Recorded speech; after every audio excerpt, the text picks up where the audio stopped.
ఉత్పంతించ వినాశంచ భూతనామగతించ వేత్తి విద్యా విద్వాంసరమాభ్యో భగవాంతి అన్నారు.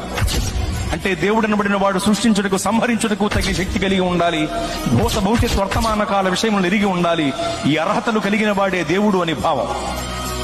ఈ రెండు అర్హతల్లో మొదటి అర్హత సృష్టించటానికి సంహరించటానికి కావలసిన శక్తి మహాశక్తి.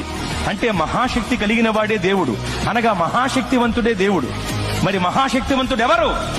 నలుగురిని నరికినవాడా, 10 మందిని బాధినవాడా? నలుగురిని నరికినవాడు 10 మందిని బాధినవాడే మహాశక్తివంతుడైతే అలాంటి వాళ్ళు చాలా మంది ఉన్నారు లోకంలో. మరి మహాశక్తివంతుడంటే ఎవరు?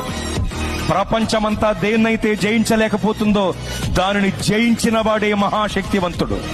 ప్రపంచమంతా నాటికి నేటికి ఏనాటికి మరణమును జయించలేకపోతోంది.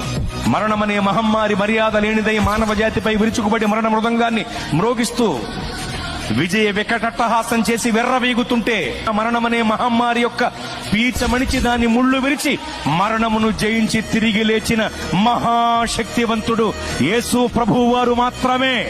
ఓ మరణమా నీ ముళ్ళు ఎక్కడ, నీ విజయం ఎక్కడ? నీ